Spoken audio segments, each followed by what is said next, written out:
Welcome, everyone. I'd like to call this special Board of Ed meeting to order. Please rise for the Pledge of Allegiance. I pledge allegiance to the flag of the United States of America and to the republic for which it stands, one nation, under God, indivisible, with liberty and justice for all. Okay. Thank you, everyone. I know we're a little light today, but we do have a quorum. Rosalind Galino is joining us via Teams. We have a couple of things that were time of the essence as far as our policy, but we'll get to that. So first up, we're going to do a quick personnel consent agenda. Resolved that the Board of Education, upon recommendation of the Superintendent of Schools, hereby approves the attached personnel agenda. So moved. Second.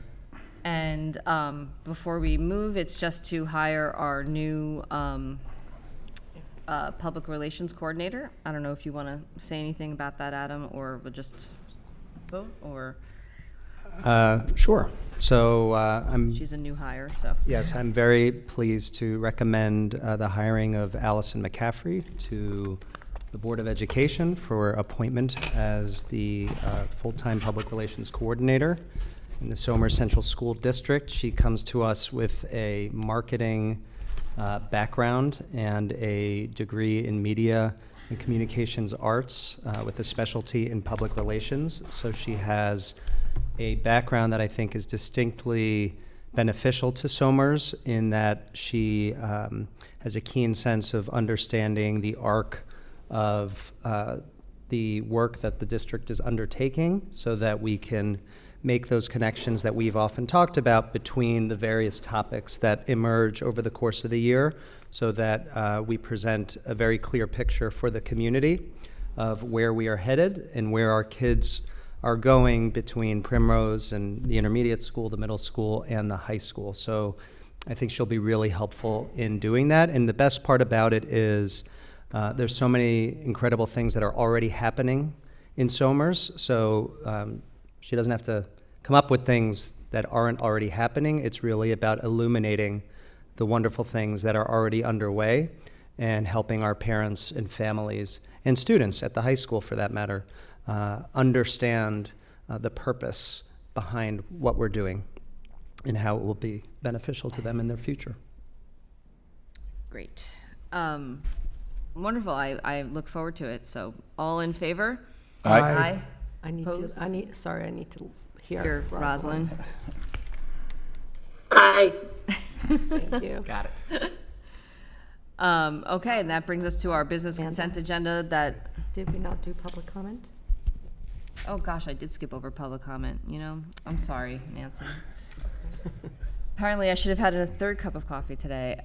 Is there any, let me start with then public comment. Is there any public comment from the audience on agenda items only? Okay. Then moving on, we'll go to our business consent agenda. Our business consent agenda resolved that the Board of Education, upon recommendation of the Superintendent of Schools, hereby approves the attached business agenda. So moved. Second. Chris, you want, like, I know this was just we've talked about this before with the generator, correct? Generator for the wastewater treatment plant. We went out to bid after the generator failed, so we have a temporary generator there for the last month or so, and we'll have that there for the next couple months while they order the generator now and then look to install it. And again, the funding source for this is coming from the DEP. That's what I wanted to make sure we highlighted. All in favor? Aye. Aye. Rosalind? Aye. Opposed, abstained? Aye. Okay. All right, now this brings us to our policies, which is the major point of doing this because we have to have this policy in place. This is a little different than we normally do things, but we have to have this policy in place by the state, from the state by August 1st. So as all of you know, we've put out, we've talked to the faculty and staff at this point. We've talked to the high school kids. We put out a survey at the high school, and just last week, was it just last week? We held a community forum with to welcome parents and administrators. I was able to attend. We had a decent showing. And to gain more feedback, and this is where our policy is. Did anyone have any comments on the policies before we go into it, or? Yes, I wanted to bring, so Fitbits, watches that a couple of us are wearing, those are going to be, as what I read, those are, So I sent out a newer draft last night, and we ended up changing some of the language on that. certain watches you can have, but like a Fitbit doesn't, well, you never know. I don't know. Somebody's going to, No, you're going to get complaints. So there was like an optional sentence that NISBA had put on with other personal electronic devices, and it included, and I brought up the point that it included stuff that we were requiring as part of our school supplies, Yep. like earbuds and calculators. So we decided to take that out for now, and it wasn't necessary, and that we had it as a, while internet-enabled devices are smartphones, tablets, smart watches, like mine connects to the internet, for instance, it gets email, or other devices capable of connecting to the internet, but do not include any such device registered and subject to the acceptable use policy guidelines for educational purposes. So basically, you can bring your own laptop, you can bring Laptops, tablets, if they are for educational purposes. And so one of the points of confusion or contention, depending on who you speak with, was whether B.O.E, which had been implemented across many different school districts, would no longer be allowable because students at the high school primarily were bringing in their own devices. And so if the state's policy said no internet-based devices are allowed, well, what does that mean? Our acceptable use policy and exceptions under the internet-enabled device ban allow for devices for which there is an educational purpose. So students at the high school who are not part of the one-to-one program in which they would get like a Chromebook or a laptop can still bring their own devices, and we have a mechanism within our registration process for the devices so that they are then subject to the firewalls and the regular constraints that any managed device would be within the school district. So the basis of all of this, there's a euphemism for the internet-enabled device ban, which is distraction-free schools, so that students are not constantly being distracted by their mobile devices. And so we think that the way we've written the policy is broad enough in such that each school can develop the procedures a little bit more specifically. And we think that that's a good place to be in terms of covering us with New York State, allowing us to access funding, which is now available to us for reimbursement regarding costs associated with the new policy, and then but giving the buildings flexibility to implement the policy within their codes of conduct and handbooks based on the feedback that they receive from their faculty and our parents in the parent forum. The good news is that at Primrose, SIS, and even at SMS, there's really no functional change as it relates to how things had previously been operating. At the middle school, devices were supposed to be in their lockers all day. Lockers are considered an acceptable storage location. The big change is really in the high school specifically, and that's where putting it in your backpack alone wasn't considered sufficient as a storage solution. And indeed, the state would not relinquish the funds unless we had one of their approved storage options. And so lockers are acceptable, a lockable pouch is acceptable, and a central repository is acceptable. We're not doing a central repository because that would have meant all the administrators are collecting all the devices every day. Kids are already assigned a locker at the high school. They are already given a combination lock. So that's one possibility, but we are using these funds to support the purchase of lockable pouches, which are also considered an acceptable location for storage based on the new law being implemented by the state. And again, this is bell to bell, so it doesn't include before the school day, doesn't include after the school day or during athletics, does not include students who happen to go off campus for lunch at the high school. So there are carve-outs that we think will be reasonable. But Mr. Rodriguez is going back to his team, and they'll be putting more detail in their student handbooks. So look out for that information in August when they're sending out the welcome back information to the parents of the high school. Yeah, because I mean, I guess this is probably still a work in progress as far as that, about the pouches go, because of how it would work about locking them and unlocking them, and community lunch, and everybody having kind of free access to the building, or to go about the building during that time. So if they're going to be able to unlock them in wherever, then I don't know. That's just something to consider. Yeah, we're talking through whether the pouches would be part of a tiered consequence, like for the student who's not able to, keep their phone off and away, that, is it a layer of consequence to then have to then go to a pouch? We also have to ensure for those students for whom there is a locked pouch, there's a proprietary magnet that unlocks those pouches.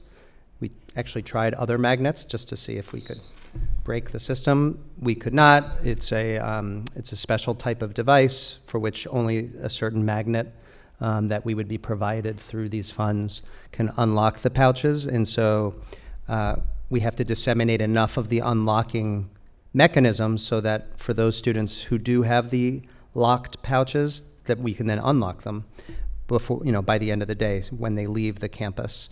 So some of those will be physical magnets that are on the administrator or let's say school monitors' lanyards, and they'll have them physically on their person.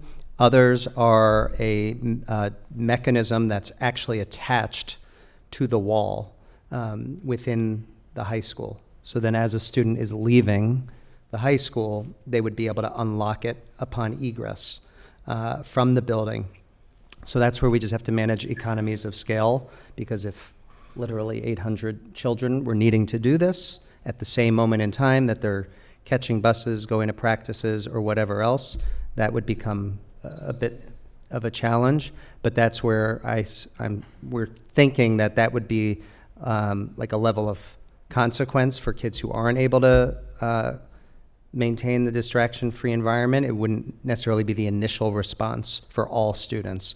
Regardless, the pouches are being ordered, and we don't know what the back demand is on those. I can imagine if you're investing in lockable tech, that might be a lucrative option at this moment in time, but it's fairly, we're not exactly sure when we would even receive them. But in the meantime, we do have the lockers, which is considered an acceptable storage solution in each of the buildings.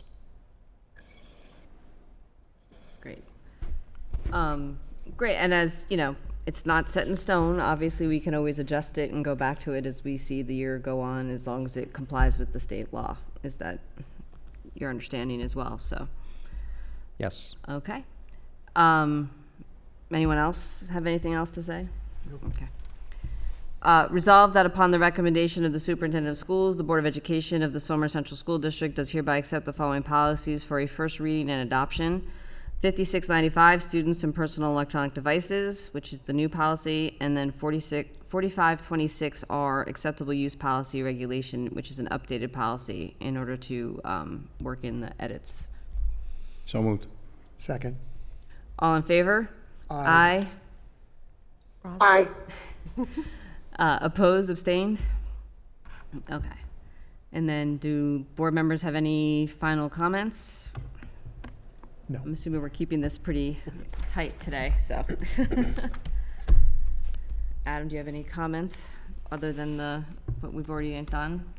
Just some very minor comments, but I just want to once again thank the Board of Education and our administrative team, our cabinet members who are here as well, for a warm welcome. We've been orienting and training some of the key members of our new district staff, including our new Director of PE Health and Athletics, Tommy Albano, and so we've been getting him up to speed.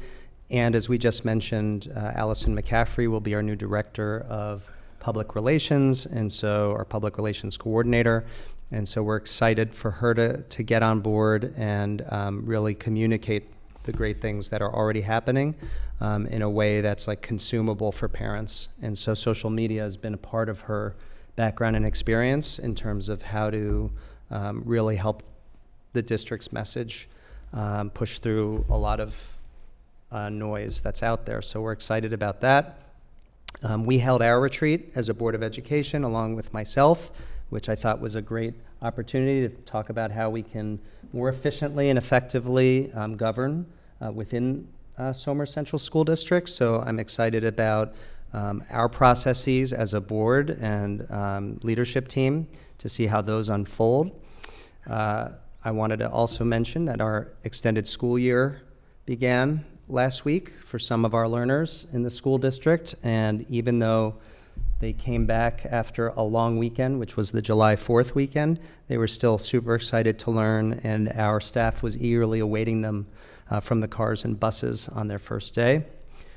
Last 2 days, our administrative team held its administrative retreat, and so we did a substantial reflection on successes and areas for growth from the 24-25 school year as they relate to the elements of excellence.